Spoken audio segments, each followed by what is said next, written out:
ತಿಳಿಯದೆ ಲೋಕ ಸೀತೆಯ ಮೇಲಿನ ರಾಮನ ಪ್ರೇಮವೇನೆಂದು ರಾಮನು ತ್ಯಜಿಸಿದ ಸೀತೆಯನು ಎನ್ನುವ ಸಾಮಾನ್ಯ ಮಾತೊಂದು ಸಾಮಾನ್ಯ ಮಾತೊಂದು ಅವತಾರ ಪುರುಷನು ಅಡಬೇಕೆ ಸತಿಯ ವಿಯೋಗವ ನೆನೆದು ನೆನೆದು ಅವತಾರ ಪುರುಷನು ಅಡಬೇಕೆ.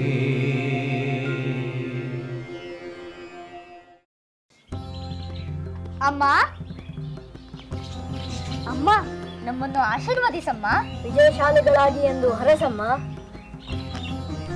ಮಕ್ಕಳೇ, ನಿಮಗೆ ಮಂಗಳವಾಗಲಿ. ವಿಜಯಶಾಲಿಗಳಾಗಿ, ಕೀರ್ತಿಶಾಲಿಗಳಾಗಿ. ಅಮ್ಮ, ಇನ್ನು ನಮ್ಮನ್ನು ಗೆಲ್ಲುವವರು ಯಾರೂ ಇರುವುದಿಲ್ಲಮ್ಮ. ಹೌದಮ್ಮ, ಗುರುಗಳ ಉಪದೇಶ, ತಾಯಿಯ ಆಶೀರ್ವಾದದಿಂದ ನಾವು ಅಜೇಯರಾಗುತ್ತೇವೆ. ಮಕ್ಕಳೇ, ಏನು ಹೇಳುತ್ತಿರುವಿರಿ? ಗುರುಗಳು ಏನು ಉಪದೇಶಿಸಿದರು? ನೀವು ಅಜೇಯರಾಗುವುದೆಂದರೇನು? ನೀವು ಯಾರ ಮೇಲೆ ದಿಗ್ವಿಜಯ ಸಾಧಿಸಬೇಕಾಗಿದೆ?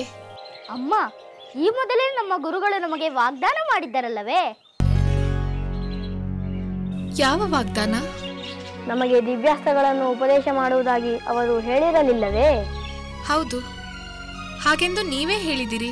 ಗುರು ಕೃಪೆಯಿಂದ ಇಂದು ಅದು ನಮಗೆ ಲಭಿಸಿತು. ಗುರುಗಳು ನಮಗೆ ದಿವ್ಯಾಸ್ತ್ರಗಳನ್ನು ಉಪದೇಶಿಸಿದರು. ಏನು? ಗುರುಗಳಿಂದ ನಿಮಗೆ ದಿವ್ಯಾಸ್ತ್ರಗಳು ಉಪದೇಶವಾಯಿತೆ? ಹೌದಮ್ಮ, ಈ ದಿನ ಸೂರ್ಯದೇವನ ಸ್ತುತಿ ಮಾಡಿಸಿದ ನಂತರ ಗುರುಗಳು ನಮಗೆ ಉಪದೇಶ ಮಾಡಿದರು. ಅಸ್ತ್ರಾಭಿಮಾನಿ ದೇವತೆಗಳು ಪ್ರತ್ಯಕ್ಷರಾಗಿ ಅನುಗ್ರಹಿಸಿದರು. ನಾವೀಗ ದಿವ್ಯಾಸ್ತ್ರಗಳನ್ನು ಹೊಂದಿದ ವೀರರಾಗಿದ್ದೇವೆ. ಈಗ ನಮ್ಮನ್ನು ಯಾರೂ ಗೆಲ್ಲಲಾರರು. ಮಕ್ಕಳೇ, ಈ ವಯಸ್ಸಿಗೆ ಯುದ್ಧದ ಯೋಚನೆ ಮಾಡುವುದು ಬೇಡ. ನೀವಿನ್ನೂ ಚಿಕ್ಕವರು. ಆಟವಾಡುವ ವಯಸ್ಸು, ಯುದ್ಧ ಮಾಡುವ ವಯಸ್ಸಲ್ಲ. ಅಲ್ಲಮ್ಮ, ಶ್ರೀ ರಾಮ ಲಕ್ಷ್ಮಣರು ವಿಶ್ವಾಮಿತ್ರರ ಜೊತೆ ಹೋಗಿ ರಾಕ್ಷಸರ ಮೇಲೆ ಯುದ್ಧ ಮಾಡಿದಾಗ ಅವರು ಚಿಕ್ಕವರೇ ಆಗಿದ್ದರಲ್ಲವೇ? ಅವರು ಚಿಕ್ಕವರೆಂದು ತಾನೇ ದಶರಥ ಮಹಾರಾಜರು ವಿಶ್ವಾಮಿತ್ರರ ಜೊತೆ ಕಳಿಸಲು ಹಿಂಜರಿದಿದ್ದು. ಕುಶ, ಲವ, ಸಾಕು. ನಿಮ್ಮನ್ನು ನೀವು ಶ್ರೀರಾಮನೊಂದಿಗೆ ಹೋಲಿಸಿಕೊಳ್ಳುವುದು ಸರಿಯಲ್ಲ ಎಂದು ಮೊದಲೇ ಹೇಳಲಿಲ್ಲವೇ? ಶ್ರೀರಾಮನ ಪರಾಕ್ರಮವೆಲ್ಲಿ? ಅವನ ಮಹಿಮೆಯಲ್ಲಿ? ನೀವೆಲ್ಲಿ? ಅವರು ಎಷ್ಟೋ ರಾಕ್ಷಸರನ್ನು ಕೊಂದು ಲೋಕ ಕಲ್ಯಾಣ ಮಾಡಿದವರು. ಅವರನ್ನು ನೀವು ಭಕ್ತಿ ಗೌರವದಿಂದ ಸ್ಮರಿಸಬೇಕೇ ಹೊರತು ಅವರೊಂದಿಗೆ ಹೋಲಿಸಿಕೊಳ್ಳುವುದಲ್ಲ. ಅಮ್ಮ, ನಮ್ಮನ್ನು ಕ್ಷಮಿಸು. ನಾವಿನ್ನೆಂದೂ ಇಂಥ ಉದ್ದಟತನವನ್ನು ತೋರಿಸುವುದಿಲ್ಲ. ಬೇಸರ ಮಾಡಿಕೊಳ್ಳಬೇಡಿ.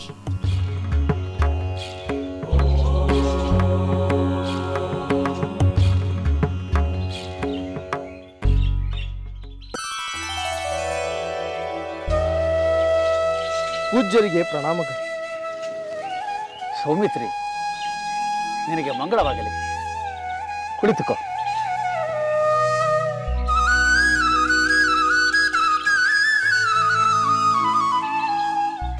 ನೀನು ರಾಮಚಂದ್ರನ ಸಂದೇಶ ತಂದಿರುವಂತಿದೆ. ಹೌದು ಪೂಜ್ಯರೇ, ನಾನು ಸಹೋದರನ ಆದೇಶದೊಂದಿಗೆ ಇಲ್ಲಿಗೆ ಬಂದಿದ್ದೇನೆ. ನಿಮ್ಮ ಸಲಹೆಯಂತೆ ಅಶ್ವಮೇಧ ಯಾಗಕ್ಕೆ ಮಹಾರಾಣಿಯವರ ಸ್ವರ್ಣಮೂರ್ತಿ ಸಿದ್ಧವಾಗಿದೆ. ಮುಂದಿನ ಕಾರ್ಯಕ್ರಮಗಳ ಬಗ್ಗೆ ನಿಮ್ಮೊಂದಿಗೆ ಚರ್ಚಿಸಲು ರಾಮಚಂದ್ರ ಬಯಸಿದ್ದಾನೆ. ಬಹಳ ಸಂತೋಷ ಲಕ್ಷ್ಮಣ. ಸ್ವರ್ಣ ಸೀತೆಯ ನಿರ್ಮಾಣದ ಪ್ರಸಂಗದಿಂದ ನನ್ನಲ್ಲೂ ವಿಷಾದವಿದೆ. ಆದರೆ ಲೋಕ ಕಲ್ಯಾಣದ ಕಾರಣದಿಂದ ಈ ಯಾಗ ನಡೆಯುವುದು ಸೂಕ್ತವಾಗಿದೆ. ಪೂಜ್ಯರೇ, ನಾನೊಂದು ಮಾತು ಕೇಳಿದರೆ ತಾವು ಅನ್ಯತಾ ಭಾವಿಸಬಾರದು.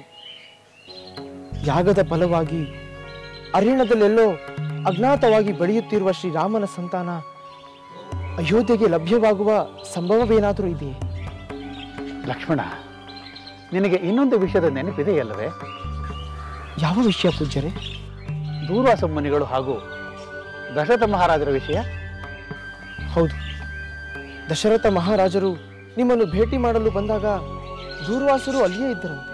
ದಶರಥ ಮಹಾರಾಜ, ನಿನಗೆ ಬೇಕಾದ ವಿಷಯ ತಿಳಿಸಬೇಕಾದ್ರೆ ಹಿಂದಿನ ಘಟನೆಗಳನ್ನು ನೆನಪು ಮಾಡಿಕೊಳ್ಳಬೇಕು. ಹಿಂದೆ ದೇವದಾನವರಿಗೆ ಯುದ್ಧವಾಯಿತು.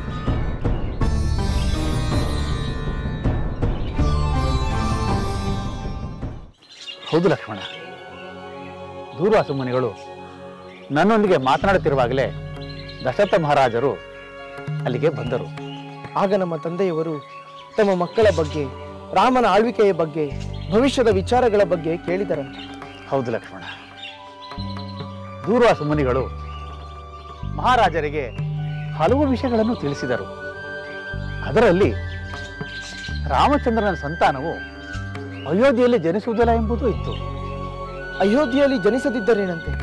ಅವರು ಅಯೋಧ್ಯೆಗೆ ಬಂದು ಆಳಬಹುದಲ್ಲವೇ? ಖಂಡಿತವಾಗಿ ಆಳಬಹುದು. ಇದೆಲ್ಲವನ್ನು ಮನಸ್ಸಿನಲ್ಲಿ ಇಟ್ಟುಕೊಂಡೇ ಈ ಅಶ್ವಮೇಧ ಯಾಗವು ರಘುವಂಶಕ್ಕೆ ಶ್ರೇಯಸ್ಕರ ಎಂದು ಹೇಳಿದ್ದು. ಅಂದರೆ ಈ ಅಶ್ವಮೇಧ ಯಾಗದಿಂದ ನನ್ನ ಸಹೋದರ ಶ್ರೀರಾಮನ ಸಂತಾನ. ಲಕ್ಷ್ಮಣ, ಈಗಲೇ ಮುಂದೇನಾಗಬಹುದು ಎಂದು ಊಹಿಸಿಕೊಳ್ಳುವುದು ಬೇಡ. ಆದರೆ ಈ ಅಶ್ವಮೇಧ ಯಾಗ ಮಾಡುವುದರಿಂದ ಖಂಡಿತವಾಗಿಯೂ ಒಳ್ಳೆಯದಂತೂ ಆಗುವುದು. ಅಷ್ಟಾದರೆ ಸಾಕು ಪೂಜ್ಯರೇ. ಆ ನಿರೀಕ್ಷೆಯಿಂದಲೇ ನಾವು ಈ ಯಾಗವನ್ನು ಶ್ರದ್ಧಾ ಭಕ್ತಿಗಳಿಂದ ಆಚರಿಸುತ್ತೇವೆ. ಲಕ್ಷ್ಮಣ, ನಾನು ಶೀಘ್ರದಲ್ಲಿಯೇ ಬಂದು ಮಹಾರಾಜನನ್ನು ಕಾಣುತ್ತೇನೆ ಎಂದು ಹೇಳು. ಹಾಗೆ ಆಗಲಿ ಪೂಜ್ಯರೇ, ನಾನೇನು ಬರುತ್ತೇನೆ. ನಿನಗೆ ಮಂಗಳವಾಗಲಿ.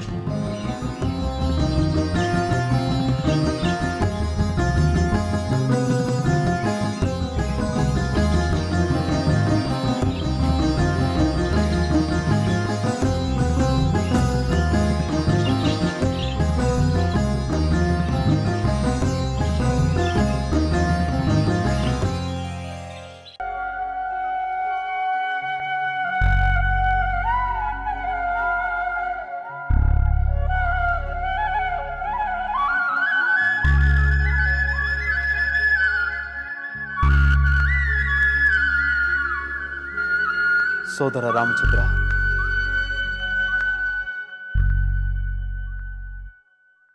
ಸೋದರ ರಾಮಚಂದ್ರ,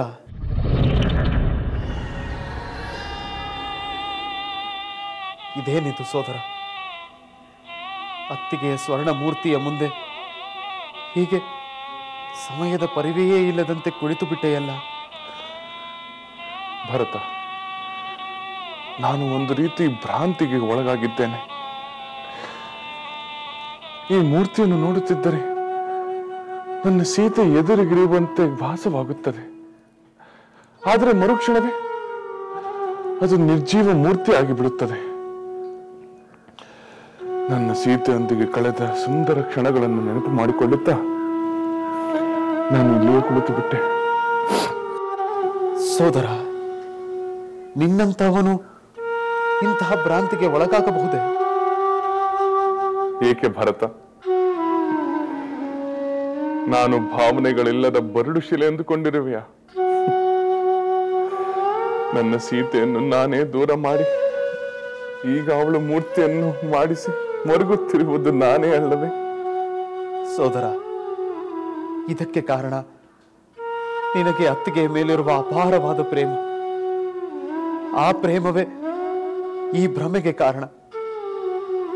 ಆದರೆ ರಾಜಕಾರ್ಯದ ಕರ್ತವ್ಯವಿರುವಾಗ ವೈಯಕ್ತಿಕ ಭ್ರಮೆಯನ್ನು ದೂರ ಮಾಡುವುದು ಅನಿವಾರ್ಯವಲ್ಲವೇ?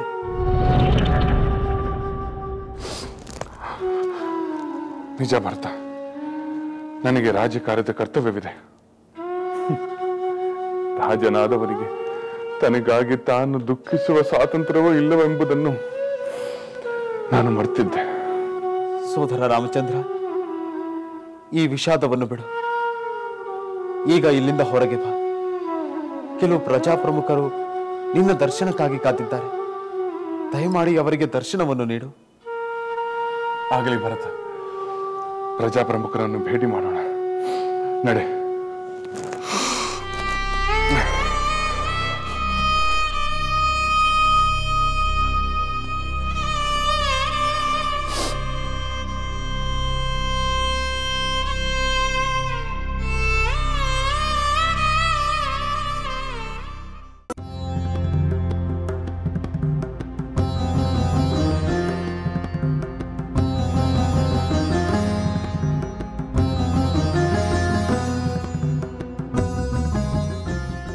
ಪ್ರಮುಖರೇ, ನಿಮ್ಮ ಕೋರಿಕೆಯಂತೆ ನಿಮಗೆ ದರ್ಶನ ನೀಡಲು ಮಹಾಪ್ರಭುಗಳು ಆಗಮಿಸಿದ್ದಾರೆ.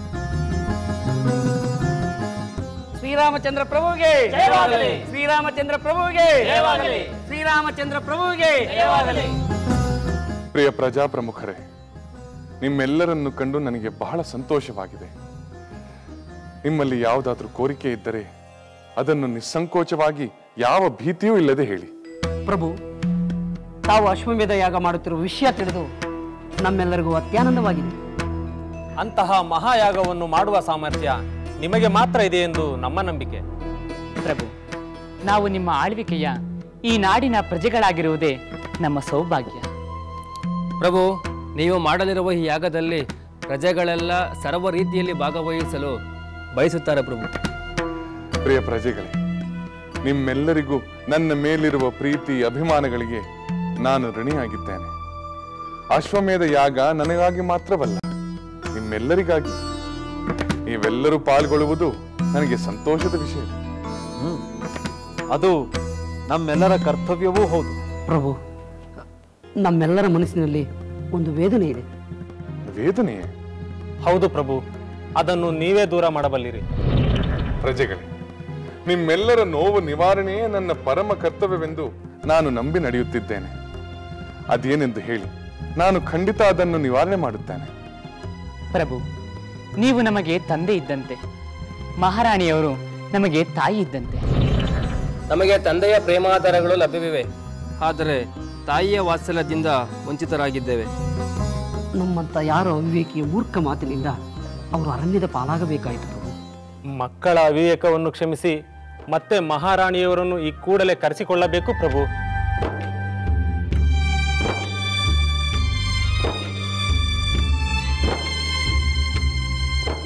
ಪ್ರಜೆಗಳೇ, ಈಗಾಗಲೇ ಸೀತೆಯ ಸ್ವರ್ಣ ಮೂರ್ತಿ ಸಿದ್ಧವಾಗಿದೆ. ಆ ಮೂರ್ತಿಯೊಂದಿಗೆ ಯಾಗ ಮುನ್ನಡೆಯಬೇಕೆಂದು ನಿರ್ಧಾರವಾಗಿದೆ. ಆ ನಿರ್ಧಾರ ಸದ್ಯದಲ್ಲಿ ಬದಲಾಗುವುದಿಲ್ಲ. ನೀವು ದಯಮಾಡಿ ಅನ್ಯತಾ ಭಾವಿಸದೆ ಯಾಗ ಕಾರ್ಯದಲ್ಲಿ ಸಹಕರಿಸಿ.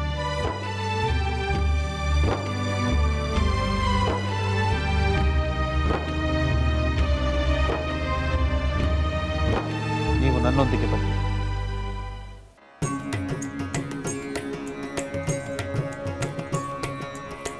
ಭುವನ ಮನೋಹರ ರಾಮನ ಚರಿತ, ಸತ್ಯ ಪರಾಕ್ರಮ ಬಲ ಅಮಿತ. ಭುವನ ಮನೋಹರ ರಾಮನ ಚರಿತ, ಸತ್ಯ ಪರಾಕ್ರಮ ಬಲ ಅಮಿತ. ಸಾಧು ಸಜ್ಜನ ಸೇವೆಯ ಇಂಗಿತ, ರಾಮನು ನಡೆದನು ಮುನಿ ಜೊತೆಗೆ, ಅನುಜ ಲಕ್ಷ್ಮಣ ಸಹಿತ. ಸಾಧು ಸಜ್ಜನ ಸೇವೆಯ ಇಂಗಿತ, ರಾಮನು ನಡೆದನು ಮುನಿ ಜೊತೆಗೆ, ಅನುಜ ಲಕ್ಷ್ಮಣ ಸಹಿತ.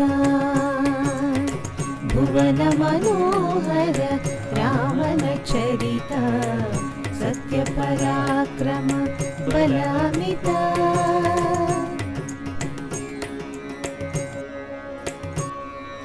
ಯಜ್ಞ ರಕ್ಷಣೆಯ ಭಾರವ ಹೊತ್ತ ಬಾಲರ ಮುಂದೆ, ಘೋರ ರೂಪದಿ ರಾಕ್ಷಸಿ ಬಂದಳು ಕೊಲ್ಲಲು ಎಂದೇ. ಯಜ್ಞ ರಕ್ಷಣೆಯ ಭಾರವ ಹೊತ್ತ ಬಾಲರ ಮುಂದೆ, ಘೋರ ರೂಪದಿ ರಾಕ್ಷಸಿ ಬಂದಳು ಕೊಲ್ಲಲು ಎಂದೇ. ದುಷ್ಟ ಸಂಹಾರಕ್ಕೆ ಸ್ತ್ರೀ ಎಂಬುದಾರತೆ ಬಿಡಬೇಕೆಂದನು ತಾಪಸಿ, ರಾಮ ಬಾಣಕ್ಕೆ ಮೊದಲ ಬಲಿಯಾದಳು ತಾಟಕಿ ರಾಕ್ಷಸಿ. ದುಷ್ಟ ಸಂಹಾರಕ್ಕೆ ಸ್ತ್ರೀ ಎಂಬುದಾರತೆ ಬಿಡಬೇಕೆಂದನು ತಾಪಸಿ, ರಾಮ ಬಾಣಕ್ಕೆ ಮೊದಲ ಬಲಿಯಾದಳು ತಾಟಕಿ ರಾಕ್ಷಸಿ. ಭುವನ ಮನೋಹರ ರಾಮನ ಚರಿತ, ಸತ್ಯ ಪರಾಕ್ರಮ ಬಲಾಮಿತ. ಮುನಿಯ ಯಜ್ಞಕ್ಕೆ ಕಾವಲು ಕಾಯುತ್ತ ನಿಂತರು ರಾಮ ಲಕ್ಷ್ಮಣರು, ಯಜ್ಞವ ಕೆಡಿಸಲು ಕ್ರೂರ ಬುದ್ಧಿಯ ಮಾರೀಚ ಸುಬಾಹು ಬಂದಿಹರು ಮುನಿಯ ಯಜ್ಞಕ್ಕೆ ಕಾವಲು ಕಾಯುತ್ತ ನಿಂತರು ರಾಮ ಲಕ್ಷ್ಮಣರು. ಯಜ್ಞವ ಕೆಡಿಸಲು ಕ್ರೂರ ಬುದ್ಧಿಯ ಮಾರೀಚ ಸುಬಾಹು ಬಂದಿಹರು. ರಾಮನ ಬಾಣದ ಗುರಿಯ ಮುಂದೆ ಅಸುರರ ಆಟ ನಡೆಯದಾಯ್ತು. ಸುಬಾಹು ಸತ್ತ, ಮಾರೀಚ ದೂರದ ಕಡಲಲ್ಲಿ ಬಿದ್ದಾಯ್ತು. ಭುವನ ಮನೋಹರ ರಾಮನ ಚರಿತ, ಸತ್ಯ ಪರಾಕ್ರಮ ಬಲಾಮಿತ.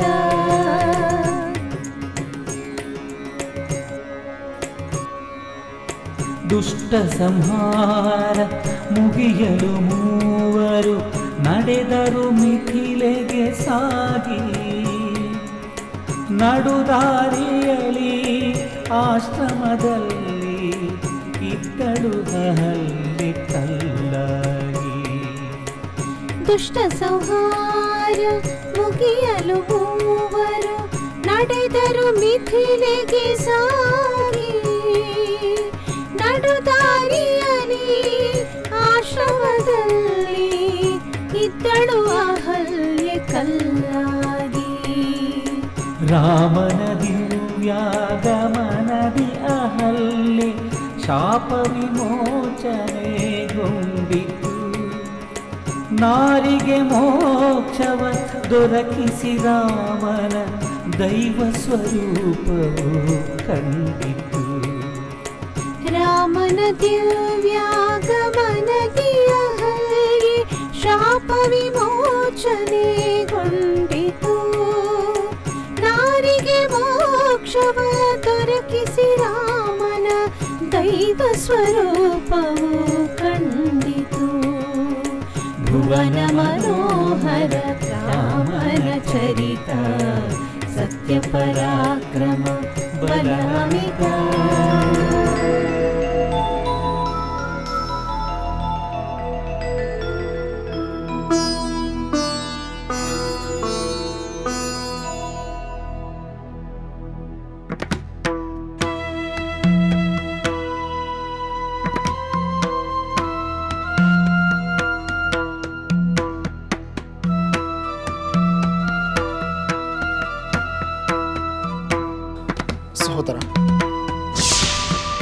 ಸಹೋದರ, ನಿನ್ನೊಂದಿಗೆ ಮಾತನಾಡಲು ವಸಿಷ್ಠ ಮಹರ್ಷಿಗಳು ಬಂದಿದ್ದಾರೆ. ಹೌದೇನೋ? ಅವರನ್ನು ಕೂಡಲೇ ಕರೆದುಕೊಂಡು ಬಾ. ಆಗಲಿ ಸಹೋದರ.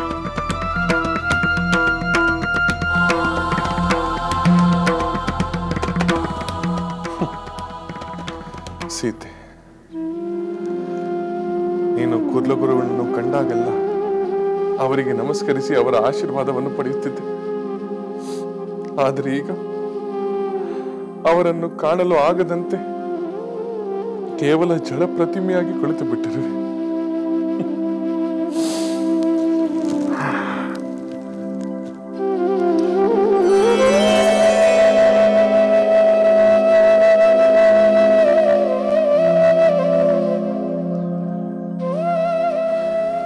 ಸಹೋದರ, ಪೂಜ್ಯರಿಗೆ ಪ್ರಣಾಮಗಳು. ಶುಭವಾಗಲಿ ರಾಮಚಂದ್ರ. ಸೀತೆಯ ಸ್ವರ್ಣಮೂರ್ತಿ ಸಿದ್ಧವಾಗಿದೆ ಎಂದು ಲಕ್ಷ್ಮಣ ತಿಳಿಸಿದ. ನೋಡಿ ಪೂಜ್ಯರೇ, ನೋಡಿ, ಇದೇ ಸೀತೆಯ ಸ್ವರ್ಣ ಪುತ್ಥಳಿ. ಮಾತಿಲ್ಲ, ಚಲನೆ ಇಲ್ಲ, ದುಃಖವಿಲ್ಲ, ಸಂತೋಷವಿಲ್ಲ, ಕೇವಲ ನಿಷ್ಕ್ರಿಯವಾದ ಒಂದು ಮೂರ್ತಿ. ಸಮಾಧಾನ ಮಾಡಿಕೊ ರಾಮಚಂದ್ರ. ಅಶ್ವಮೇಧ ಯಾಗವನ್ನು ಮಾಡಬೇಕೆಂದರೆ ಅನ್ಯ ಮಾರ್ಗವೇ ಇರಲಿಲ್ಲವಲ್ಲ? ಹೌದು ಪೂಜ್ಯರೇ, ಅನ್ಯ ಮಾರ್ಗವಿರಲಿಲ್ಲ.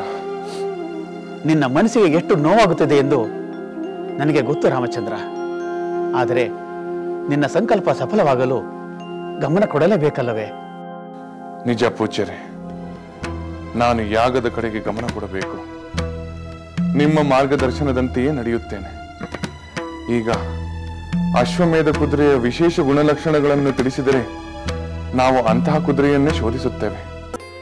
ಅಶ್ವಮೇಧ ಕುದುರೆಯು ಸ್ವಚ್ಛ ಬಿಳಿಯದಾಗಿರಬೇಕು.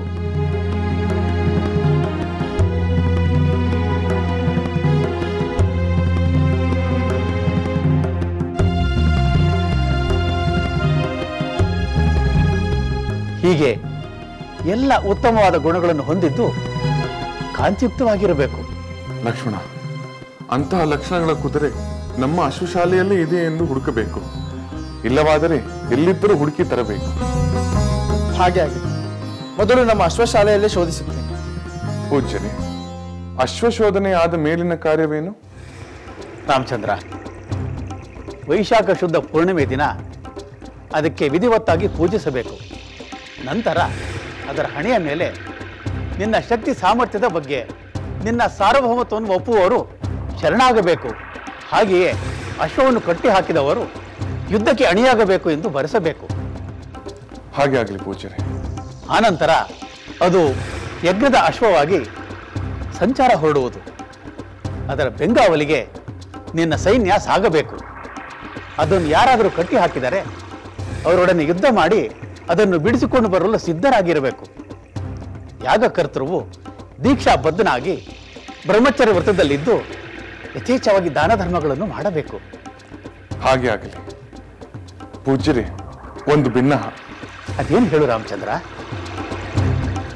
ದಯಮಾಡಿ ತಾವೇ ನಮ್ಮ ಅಶ್ವಶಾಲೆಗೆ ಭೇಟಿ ಕೊಟ್ಟು ಅಲ್ಲಿ ತಾವು ಹೇಳಿದ ಲಕ್ಷಣಗಳ ಕುದುರೆ ಅಲ್ಲಿ ಇದೆಯೋ ಇಲ್ಲವೋ ಎಂದು ನೀವೇ ಹೇಳಿದರೆ ಒಳ್ಳೆಯದು. ಹಾಗೇ ಆಗಲಿ ರಾಮಚಂದ್ರ.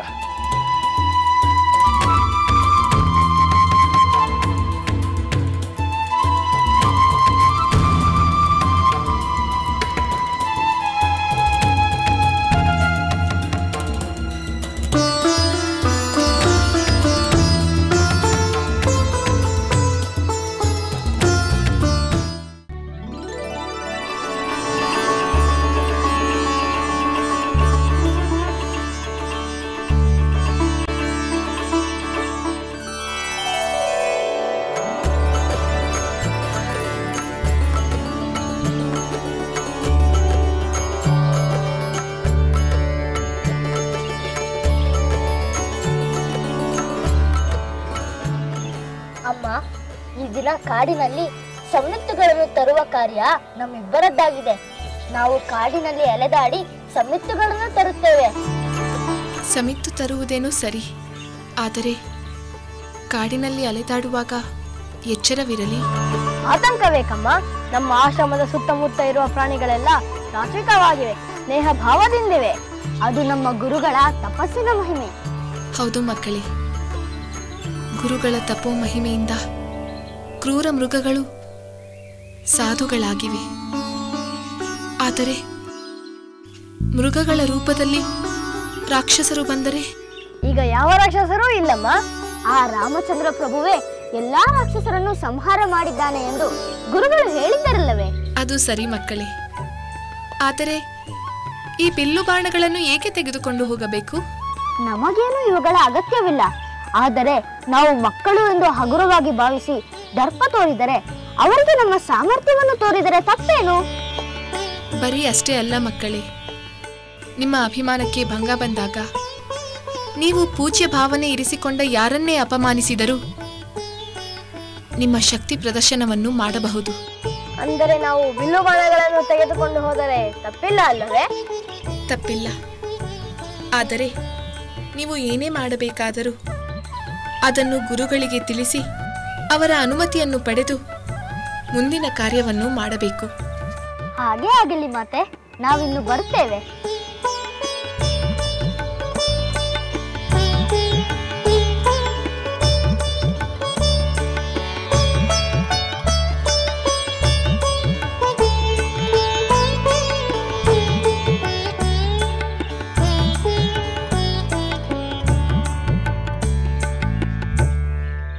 ಗುರುದೇವ, ನೀವು ನಮ್ಮ ಅಶ್ವಶಾಲೆಯನ್ನು ನೋಡಿದಿರಲ್ಲವೇ?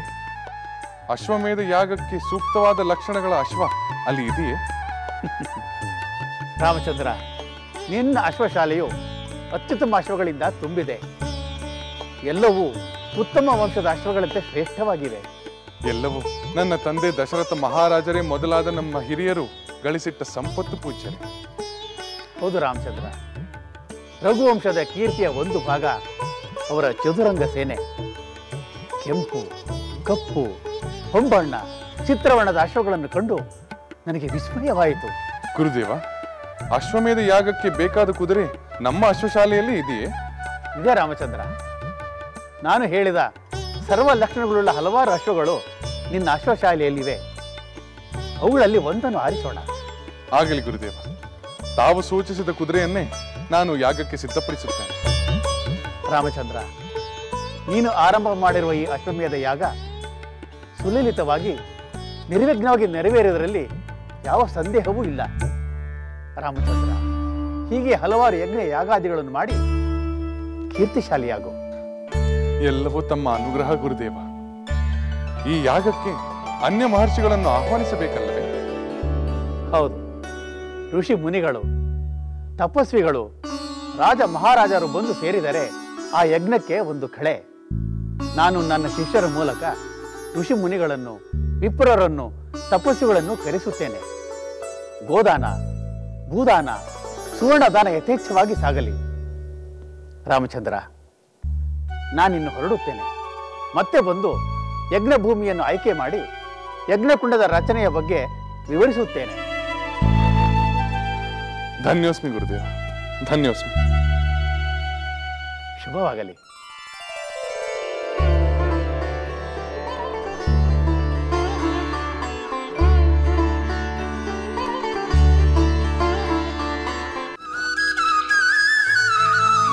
ಸೋದರ ಕುಶ, ಗುರುಗಳು ರಚಿಸಿರುವ ರಾಮಾಯಣ ಕಾವ್ಯ ಎಷ್ಟು ಸುಂದರವಾಗಿದೆ ಅಲ್ಲವೇ? ಹೌದು ಸೋದರ, ಅದು ಬಹಳ ಸುಂದರವಾದ ಕಾವ್ಯ. ಅವರು ವರ್ಣಿಸಿರುವ ಶ್ರೀರಾಮನ ಮಹಿಮೆಯು ವಿಶೇಷವಾಗಿದೆ. ಇಲ್ಲವಾದರೆ ವಿಶ್ವಾಮಿತ್ರ ಮುನಿಗಳು ಅವರನ್ನು ತಮ್ಮ ಜೊತೆಯಲ್ಲೇ ಕರೆದೊಯ್ಯುತ್ತಿದ್ದರೆ, ತಮ್ಮ ವಿದ್ಯೆಯನ್ನೆಲ್ಲ ಅವನಿಗೆ ದಾರವರೆಯುತ್ತಿದ್ದರೆ, ಮಿಥಿಲೆಯ ಜನಕರಾಜನ ಅರಮನೆಯಲ್ಲಿ ಅಪಾರ ಮಹಿಮೆಯ ಶಿವಧನುಸ್ಸನ್ನು ಭಂಗಿಸುವುದೇನು ಸಾಮಾನ್ಯವೇ? ಅದರ ಪರಿಣಾಮವಾಗಿ ಸ್ವಯಂವರದಲ್ಲಿ ಸೀತಾದೇವಿಯು ಅವನನ್ನು ವರಿಸಿದಳು. ಹೌದುಲವ, ಶ್ರೀರಾಮನು ಅಸಮಾನ ಪರಾಕ್ರಮಿ ಮಾತ್ರವಲ್ಲದೆ ಸದ್ಗುಣವಂತನೂ ಆಗಿದ್ದಾನೆ. ಅಂತ ಪುರುಷೋತ್ತಮನನ್ನು ಕುರಿತ ಕಾವ್ಯ ಹಾಡುವುದು ನಮ್ಮ ಭಾಗ್ಯವೇ ಸರಿ. ಎಲ್ಲ ನಮ್ಮ ಗುರುಗಳ ಕೃಪೆ. ಪ್ರಿಯ ಸೋದರರೇ, ಕುಲಗುರುಗಳಾದ ವಸಿಷ್ಠರು ನಮ್ಮ ಯಾಗಕ್ಕೆ ಸೂಕ್ತವಾದ ಕುದುರೆಯನ್ನು ನಮ್ಮ ಅಶ್ವಶಾಲೆಯಲ್ಲಿ ಗುರುತಿಸಿದ್ದಾರೆ. ಅಲ್ಲದೆ ಮಹರ್ಷಿಗಳನ್ನು ಆಹ್ವಾನಿಸಲು ಅವರು ತಮ್ಮ ಶಿಷ್ಯರನ್ನೇ ಕಳಿಸಿಕೊಟ್ಟಿದ್ದಾರೆ. ಯಾಗ ಭೂಮಿಯನ್ನು ಗುರುತಿಸಿ ಯಜ್ಞಕುಂಡದ ನಿರ್ಮಾಣವಾಗಬೇಕು. ಕುದುರೆಯ ಹಣೆಯ ಮೇಲೆ ಲೇಖವನ್ನು ಬರೆದು ಅದನ್ನು ಭೂಮಂಡಲವನ್ನು ತಿರುಗಲು ಬಿಡಬೇಕು. ಅದು ಮರಳಿ ಬರುವವರೆಗೆ ಯಜ್ಞಶಾಲೆಯಲ್ಲಿ ಧಾರ್ಮಿಕ ಕಾರ್ಯಗಳೇ ನಡೆಯುತ್ತಿರಬೇಕು. ನೀವಿಬ್ಬರು ಇಲ್ಲಿಯ ವ್ಯವಸ್ಥೆಗಳನ್ನು ನೋಡಿಕೊಂಡು ಎಲ್ಲವನ್ನು ಸಮರ್ಥವಾಗಿ ನಿರ್ವಹಿಸಬೇಕು. ಅಂದರೆ ನಾವಿಬ್ಬರು ಇಲ್ಲೇ ಇರಬೇಕು? ಹೌದು ಲಕ್ಷ್ಮಣ. ದೇಶ ದೇಶಗಳಿಂದ ರಾಜರು, ಸಾಧು ಸಂತರು, ಮುನಿಗಳೆಲ್ಲರೂ ಆಗಮಿಸುತ್ತಾರೆ. ಅವರಿಗೆ ಯಾವ ಕೊರತೆಯೂ ಆಗದಂತೆ ನೀವು ನೋಡಿಕೊಳ್ಳಬೇಕಲ್ಲವೇ? ಅದು ಸರಿ ಸೋದರ. ಆದರೆ ನಾವಿಬ್ಬರು ಇಲ್ಲಿಯೇ ಉಳಿದುಕೊಂಡರೆ ಯಜ್ಞಾಶ್ವದ ರಕ್ಷಣೆಗೆ ಹೋಗುವವರು ಯಾರು? ಚಿಂತಿಸಬೇಡ ಭರತ. ಮಧುಪುರಿಯಿಂದ ಶತ್ರುಘ್ನ ಬರುತ್ತಾನೆ. ಅವನೇ ಯಾಗದ ಕುದುರೆಯ ರಕ್ಷಣೆಗೆ ಹೋಗಲಿ. ಅಲ್ಲಿಂದ ಕರೆಸಿ ಕುದುರೆ ಹಿಂದೆ ಕಳಿಸುವುದೇ? ಲಕ್ಷ್ಮಣ, 14 ವರ್ಷ ವನವಾಸದಲ್ಲಿ ನೀನು ನನ್ನ ಜೊತೆಯಲ್ಲೇ ಇದ್ದೆ. ಭರತ ನಂದಿ ಗ್ರಾಮದಲ್ಲಿದ್ದು ರಾಜನ ಕರ್ತವ್ಯ ನಿರ್ವಹಿಸಿದ. ಶತ್ರುಘ್ನ ತಾನು ಅಂತಹ ಒಂದು ಮಹತ್ವದ ಸೇವೆ ಮಾಡಬೇಕೆಂದು ಕಾತರನಾಗಿದ್ದಾನೆ. ಅವನೇ ಕರ್ತವ್ಯವನ್ನು ಮಾಡಲಿ. ಅದರಿಂದ ಅವನಿಗೆ ಸಂತೋಷ ದೊರೆಯುತ್ತದೆ. ಭರತ, ಶೀಘ್ರಗಾಮಿಗಳಾದ ಸವಾರರನ್ನು ಕಳಿಸಿ ಶತ್ರುಘ್ನ ಕೂಡಲೇ ಬರುವಂತೆ ಸಂದೇಶ ಕಳಿಸು. ಹಾಗೆ ಆಗಲಿ ಸೋದರ. ಲಕ್ಷ್ಮಣ, ಇನ್ನೊಂದು ಮುಖ್ಯ ಕಾರ್ಯವಿದೆ. ಏನು ಹೇಳಿ ಸಹೋದರ? ನಮ್ಮ ಈ ಮಹತ್ ಕಾರ್ಯದಲ್ಲಿ ನಮ್ಮ ಮಿತ್ರರಾದ ವಾನರರು ಮತ್ತು ವಿಭೀಷಣ ಭಾಗವಹಿಸುವುದು ನಮಗೂ ಸಂತೋಷ, ಅವರಿಗೂ ಆನಂದ. ಆದ್ದರಿಂದ ವಾನರೇಂದ್ರ ಸುಗ್ರೀವ ಮತ್ತು ದಾನವೇಂದ್ರ ವಿಭೀಷಣರಿಗೆ ನೀವು ಕೂಡಲೇ ಬರುವಂತೆ ಸಂದೇಶ ಕಳಿಸಿ. ಹನುಮಂತ, ಅಂಗದ ಎಲ್ಲರೂ ಬರಲಿ. ಹಾಗೆ ಆಗಲಿ ಸಹೋದರ. ನಾನು ಈ ಕೂಡಲೇ ಲಂಕೆಗೆ ಮತ್ತು ಕಿಷ್ಕಿಂಧೆಗೆ ದೂತರನ್ನು ಕಳಿಸುತ್ತೇನೆ. ಭರತ, ಕೇಕೆಯ, ಮಿಥಿಲೆಯ ನಮ್ಮ ಬಂಧು ಬಾಂಧವರನ್ನು ನಮ್ಮ ಯಾಗಕ್ಕೆ ಆಹ್ವಾನಿಸುವ ಕಾರ್ಯವನ್ನು ನೀನು ಮಾಡು. ಆಗಲಿ ಸೋದರ. ಇನ್ನು ಮುಂದೆ ನಮ್ಮ ಕುಲಗುರುಗಳಾದ ವಸಿಷ್ಠ ಮಹರ್ಷಿಗಳ ಮಾರ್ಗದರ್ಶನದಂತೆ ನಾವು ನಡೆದುಕೊಳ್ಳಬೇಕಾಗಿದೆ.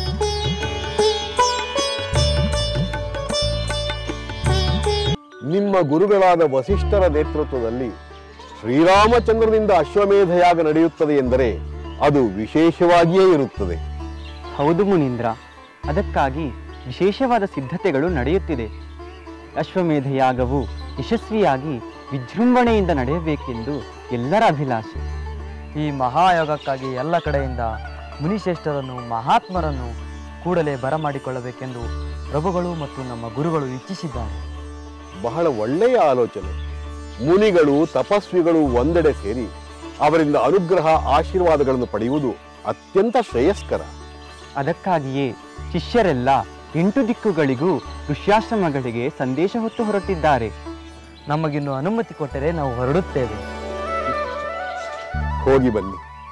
ನಿಮ್ಮ ಗುರುಗಳಿಗೆ ನಮ್ಮ ನಮಸ್ಕಾರಗಳನ್ನು ತಿಳಿಸಿ. ನಿಮಗೆ ಮಂಗಳವಾಗಲಿ.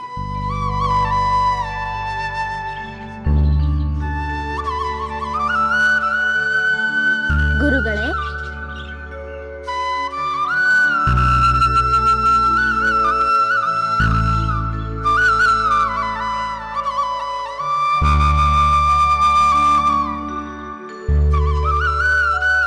ಗುರುಗಳೇ, ನಾವು ಸಮಿತಿಗಳನ್ನು ತಂದೆವು. ಒಳ್ಳೆಯದು. ಗುರುಗಳೇ, ಅಶ್ವಮೇಧ ಯಾಗ ನಡೆಯುತ್ತಿದೆ. ಗುರುದೇವ, ಅಶ್ವಮೇಧವೆಂದರೆ ಮಹಾಯಾಗವಲ್ಲವೇ? ಅದನ್ನು ಮಾಡುವ ರಾಜ ಮಹಾಪರಾಕ್ರಮಿಯಾಗಿರಬೇಕಲ್ಲವೇ? ಹೌದು ಮಕ್ಕಳೇ, ಅಶ್ವಮೇಧ ಮಹಾಯಾಗವೇ ಸರಿ. ಅದನ್ನು ಮಾಡಬಲ್ಲ ರಾಜ ವಿಶ್ವವನ್ನೇ ಗೆಲ್ಲುವ ಪರಾಕ್ರಮಶಾಲಿಯೂ ಆಗಿರಬೇಕು. ಅಲ್ಲದೆ ಅವನಿಗೆ ಅಷ್ಟೇ ಸಮರ್ಥವಾದ ಸೇನಾಬಲವೂ ಇರಬೇಕು. ಹೌದು ಹೌದು, ಯಾಗದ ಕುದುರೆಯನ್ನು ಯಾರೇ ಕಟ್ಟಿ ಹಾಕಿದರೂ ಅವರೊಡನೆ ಹೋರಾಡಿ ಗೆಲ್ಲಬೇಕು. ಆ ಸಾಮರ್ಥ್ಯ ಇರುವುದರಿಂದಲೇ ಶ್ರೀರಾಮಚಂದ್ರ ಅಶ್ವಮೇಧ ಯಾಗವನ್ನು ಮಾಡಲು ನಿರ್ಧರಿಸಿದ್ದಾನೆ. ಅಯೋಧ್ಯಾಧಿಪತಿ ಶ್ರೀರಾಮನಿಗಲ್ಲದೆ ಬೇರೆ ಯಾರಿಗೆ ತಾನೇ ಅಂತ ಸಾಮರ್ಥ್ಯವಿರಲು ಸಾಧ್ಯ? ಹೌದು, ಸದ್ಯದಲ್ಲಿ ಶ್ರೀರಾಮಚಂದ್ರನನ್ನು ಬಿಟ್ಟರೆ ಬೇರೆ ಯಾರಿಗೂ ಆ ಸಾಮರ್ಥ್ಯವಿಲ್ಲ. ಇದು ಬಹಳ ಸಂತೋಷದ ವಿಷಯ ಗುರುಗಳೇ. ರಾಮಚಂದ್ರನ ಕೀರ್ತಿಗೆ ಕಾರಣವಾದ ಹಲವಾರು ಮಹತ್ವದ ಘಟನೆಗಳಲ್ಲಿ ಈ ಅಶ್ವಮೇಧ ಯಾಗವೂ ಸೇರುತ್ತದೆ. ಈ ವಿಷಯವನ್ನು ರಾಮಕಥೆಯಲ್ಲಿ ಸೇರಿಸಿ ನಾವು ಹಾಡಬಹುದಲ್ಲವೇ ಗುರುಗಳೇ? ಹಾಡಬಹುದು.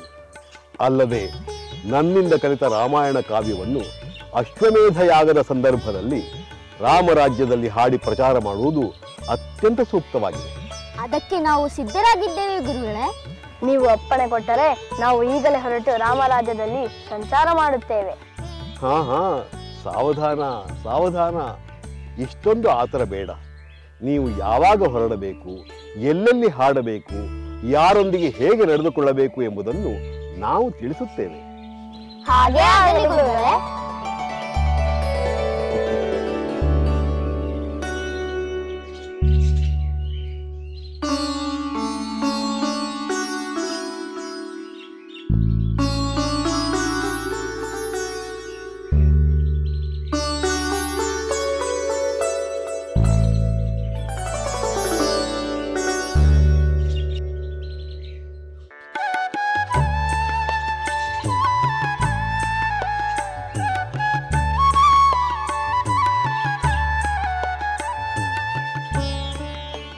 ಮಕ್ಕಳೇ, ಏನಿದೆಲ್ಲ? ಅಮ್ಮ, ಅರಣ್ಯದಲ್ಲಿ ಸಮಿತ್ತು ಸಂಗ್ರಹಿಸಲು ಹೋಗಿದ್ದವಲ್ಲ, ಆಗ ಈ ಹಣ್ಣು ಮತ್ತು ಹೂಗಳನ್ನು ನಿನಗಾಗಿ ತಂದೆವು. ನನಗಾಗಿ ಇಷ್ಟೊಂದು ಶ್ರಮವೇಕೆ? ಅಮ್ಮ, ನಿನಗೆ ಹೂವೆಂದರೆ ಇಷ್ಟವಲ್ಲವೇನಮ್ಮ? ನಿನಗೆ ಸಂತೋಷವಾಗುವುದೆಂದು ತಂದೆವು.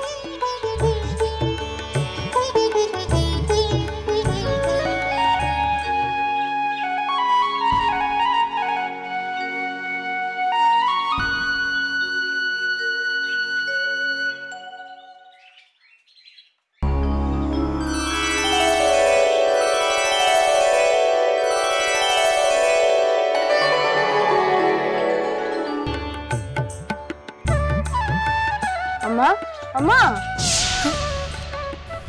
ಏನು ಮಗು? ಏನು ಯೋಚಿಸುತ್ತಿರುವೆ? ನಾವು ಹೂಗಳನ್ನು ತಂದದ್ದು ನಿನಗೆ ಇಷ್ಟವಾಗಲಿಲ್ಲವೇ? ಖಂಡಿತ ಇಷ್ಟವಾಯಿತು. ಮತ್ತೇನು ಯೋಚನೆ?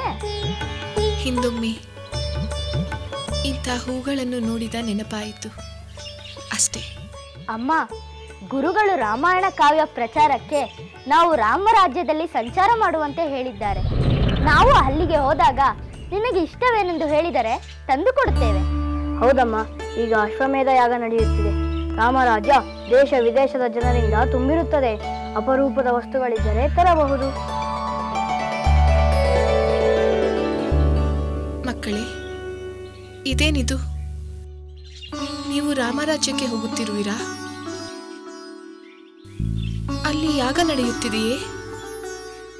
ಹೌದು ಮಾತೆ, ಅಯೋಧ್ಯೆಯಲ್ಲಿ ರಾಮಚಂದ್ರ ಅಶ್ವಮೇಧ ಯಾಗ ಮಾಡುತ್ತಿದ್ದಾನೆ. ಹೌದೇ? ಶ್ರೀರಾಮಚಂದ್ರ ಅಶ್ವಮೇಧ ಯಾಗ ಮಾಡುತ್ತಿರುವರೇ? ಹೌದಮ್ಮ, ಆ ವಿಚಾರವನ್ನು ಅವನ ಕುಲಗುರುಗಳಾದ ವಸಿಷ್ಠರೇ ತಮ್ಮ ಶಿಷ್ಯರ ಮೂಲಕ ನಮ್ಮ ಗುರುಗಳಿಗೆ ತಿಳಿಸಿದ್ದಾರೆ. ನಾವು ಗುರುಗಳನ್ನು ಕೇಳಿ ಆ ವಿಚಾರವನ್ನು ಖಚಿತಪಡಿಸಿಕೊಂಡೆವು. ಇದೇನಿದು? ಇದು ಹೇಗೆ ಸಾಧ್ಯ? ಸಪತ್ನೀಕರಾಗಿ ತಾನೇ ಯಜ್ಞ ಮಾಡಬೇಕು. ನಾನಿಲ್ಲದೆ ಅವರು ಹೇಗೆ ಯಜ್ಞ ಮಾಡುತ್ತಾರೆ? ಅಥವಾ ಅವರು ಬೇರೊಂದು? ಇಲ್ಲ ಇಲ್ಲ,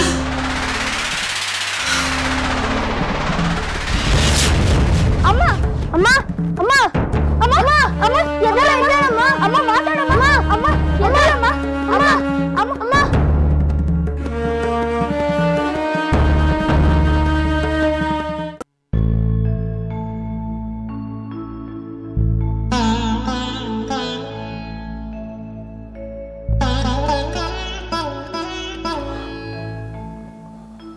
ಸೀತೆ, ಪ್ರಾಣ ಪ್ರಿಯಳಾದ ನನ್ನ ಸತಿ ಜಾನಕಿ, ನಾನು ಅತ್ಯಂತ ಮಹತ್ವದ ಅಶ್ವಮೇಧ ಯಾಗವನ್ನು ಕೈಗೊಂಡಿದ್ದೇನೆ. ಆದರೆ ನೀನು ಅದರಲ್ಲಿ ಸಂಭ್ರಮದಿಂದ ಸಡಗರಗಳಿಂದ ಪಾಲ್ಗೊಳ್ಳುವಂತಿಲ್ಲ. ಕೇವಲ ಈ ಸುವರ್ಣ ಮೂರ್ತಿಯ ರೂಪದಲ್ಲಿ ಮಾತ್ರ ಭಾಗವಹಿಸಬೇಕು. ಅದಕ್ಕೆ ನಾನು ವಿಷಾದಿಸುತ್ತೇನೆ ಜಾನಕಿ, ವಿಷಾದಿಸುತ್ತೇನೆ.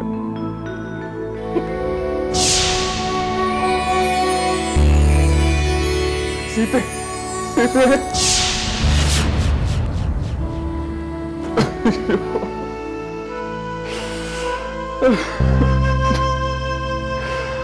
ಸೀತೆ, ನಿನ್ನಿಂದ ಆಗಲಿ ಇಷ್ಟು ಕಾಲವಾದರೂ ನಿನ್ನ ಮೇಲಿನ ಪ್ರೀತಿಯು ಕಿಂಚಿತ್ತು ಕಡಿಮೆ ಆಗುತ್ತಿಲ್ಲವಲ್ಲ? ನಿನ್ನ ನೆನಪಿಲ್ಲದ ಒಂದು ಕ್ಷಣವೂ ಇಲ್ಲವಲ್ಲ ಜಾನಕಿ? ಒಂದು ಕ್ಷಣವೂ ಇಲ್ಲ.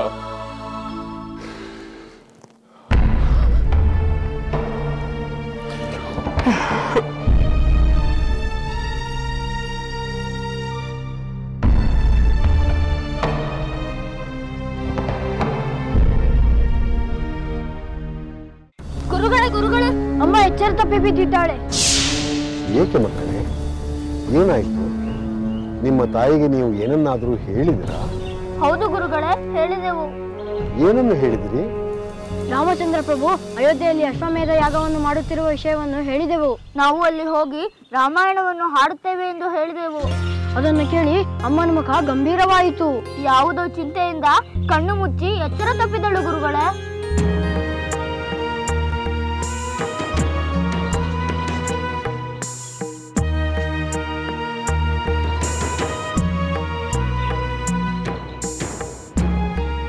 ಭಯಪಡಬೇಡಿ ಮಕ್ಕಳೇ, ನಿಮ್ಮ ತಾಯಿ ಏನನ್ನೋ ಕಲ್ಪಿಸಿಕೊಂಡು ಕಂಗಾಲಾಗಿದ್ದಾಳೆ. ಸತ್ಯಾಂಶ ತಿಳಿಸಿದ ನಂತರ ಸರಿ ಹೋಗುತ್ತಾಳೆ. ಯಾವ ಸತ್ಯಾಂಶ ಗುರುಗಳೇ? ಅದೇನೆಂದು ಹೇಳಿದರೆ ನಾವು ಈಗಲೇ ತಿಳಿಸಿ ಅಮ್ಮ ಎಚ್ಚರ ಆಗುವಂತೆ ಮಾಡುತ್ತೇವೆ. ಚಿಂತಿಸಬೇಡಿ ಮಕ್ಕಳೇ, ನಿಮ್ಮ ತಾಯಿಗೆ ಆ ವಿಚಾರವನ್ನು ನಾವೇ ತಿಳಿಸುತ್ತೇವೆ. ನೀವು ರಾಮಾಯಣ ಕಾವ್ಯ ವಾಚನವನ್ನು ಇನ್ನಷ್ಟು ಚೆನ್ನಾಗಿ ಅಭ್ಯಾಸ ಮಾಡಿ ಇಷ್ಟರಲ್ಲಿಯೇ ಜನರೆದುರು ತೆರಳಿ ಹಾಡಬೇಕಾಗುತ್ತದೆ. ಹಾಗೇ ಆಗಲಿ ಗುರುಗಳೇ.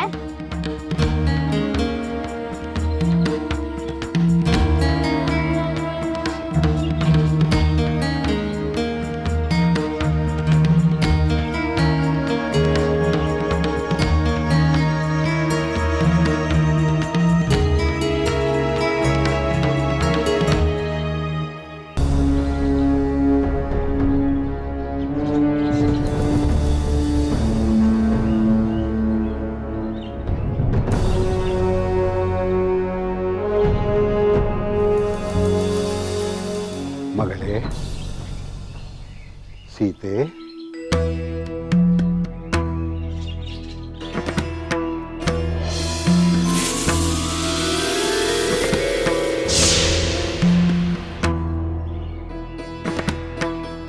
ಕ್ಷಮಿಸಿ ಪೂಜ್ಯರೇ, ನೀವು ಬಂದದ್ದು ತಿಳಿಯಲಿಲ್ಲ.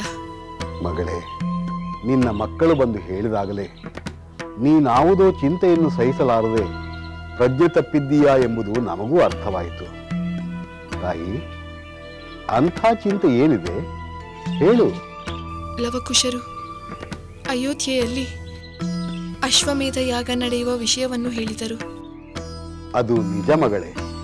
ಶ್ರೀರಾಮಚಂದ್ರ ಅಶ್ವಮೇಧ ಯಾಗವನ್ನು ಮಾಡಲು ಸಂಕಲ್ಪಿಸಿದ್ದಾನೆ. ಅದೇ ನನ್ನ ಚಿಂತೆಗೆ ಕಾರಣವಾಯಿತು. ನಿನ್ನ ಪತಿ ಅಶ್ವಮೇಧ ಯಾಗ ಮಾಡಿದರೆ ನೀನೇಕೆ ಚಿಂತೆ ಪಡಬೇಕು ತಾಯಿ? ನಿನ್ನ ಪತಿ ಶ್ರೀರಾಮಚಂದ್ರನ ಅಶ್ವಮೇಧದ ಯಾಗದ ಕುದುರೆಯನ್ನು ತಡೆಯುವ ಶಕ್ತಿ ಈ ಭೂಮಂಡಲದಲ್ಲಿ ಯಾವ ಧೀರರಿಗೂ ಇಲ್ಲ, ವೀರರಿಗೂ ಇಲ್ಲ. ಆ ನಂಬಿಕೆ, ಭರವಸೆ ನನಗಿದೆ ಪೂಜ್ಯರೇ. ಮತ್ತೇಕೆ ಚಿಂತೆ? ಯಾವ ವಿಚಾರಕ್ಕೆ? ಪೂಜ್ಯರೇ, ಸಕಲವನ್ನು ಬಲ್ಲ ನಿಮಗೆ ತಿಳಿಯದಿರುವುದೇನಿದೆ? ಯಾರೇ ಆದರೂ ಸಪತ್ನೀಕರಾಗಿ ಯಾಗ ಮಾಡುವುದು ಪದ್ಧತಿಯಲ್ಲವೇ? ನಾನಿಲ್ಲಿರುವಾಗ ಅವರು ಸಪತ್ನೀಕರಾಗಿ ಹೇಗೆ ಯಾಗ ಮಾಡುವರು? ಅಥವಾ ಯಾಗಕ್ಕೋಸ್ಕರ? ಇಲ್ಲ ಮಗಳೇ, ಇಲ್ಲ. ನಿನ್ನ ಈ ಆತಂಕಕ್ಕೆ ಯಾವ ಕಾರಣವೂ ಇಲ್ಲ. ತಾಯಿ, ಶ್ರೀರಾಮಚಂದ್ರನ ಸಂಪೂರ್ಣ ಗುಣಗಳನ್ನು ಬಲ್ಲ ನೀನೇ ಹೀಗೆ ಸಂದೇಹ ಪಡಬಹುದೇ? ಯಾವ ಕಾಲದಲ್ಲೂ ಶ್ರೀರಾಮಚಂದ್ರ ತನ್ನ ಆದರ್ಶವನ್ನಾಗಲಿ ಧರ್ಮವನ್ನಾಗಲಿ ಮೀರಿ ನಡೆಯಲು ಸಾಧ್ಯವೇ ಇಲ್ಲ. ನನ್ನ ಸ್ವಾಮಿ ಏಕಪತ್ನಿ ವ್ರತಸ್ಥರೆಂಬ ತನ್ನ ಸಂಕಲ್ಪವನ್ನು ಎಂದೂ ಮುರಿಯುವುದಿಲ್ಲ ಎಂಬ ನಂಬಿಕೆ ನನಗಿದೆ ಪೂಜ್ಯರೇ. ಆದರೆ ನಾನಲ್ಲಿಲ್ಲದಿದ್ದರೂ ಯಾಗ ಹೇಗೆ ನಡೆಯುವುದೆಂದು ನನ್ನ ಮನಸ್ಸು ಆತಂಕಗೊಂಡಿದೆ. ಅಲ್ಲಿ ಏನು ನಡೆಯುತ್ತಿದೆ ಎಂದು ನನಗೆ ಹೇಗೆ ತಿಳಿಯುವುದು?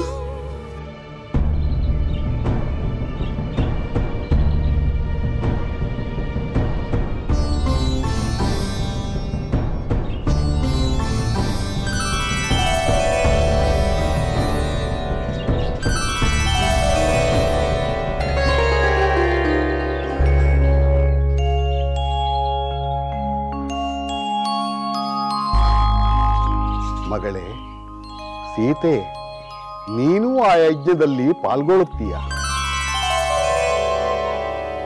ಹೌದೇ ಪೂಜ್ಯರೇ, ನಾನು ಯಜ್ಞದಲ್ಲಿ ಪಾಲ್ಗೊಳ್ಳುತ್ತೇನೆಯೇ? ನನ್ನ ಸ್ವಾಮಿ ಮತ್ತೆ ನನ್ನನ್ನು ಸ್ವೀಕರಿಸುತ್ತಾರೆಯೇ? ಯಜ್ಞದಲ್ಲಿ ಅವರ ಪಕ್ಕದಲ್ಲಿ ಕೂಡಬಹುದೇ? ಮತ್ತೆ ನನ್ನ ಸ್ವಾಮಿಯ ಸನ್ನಿಧಿಯನ್ನು ಸೇರುತ್ತೇನೆಯೇ?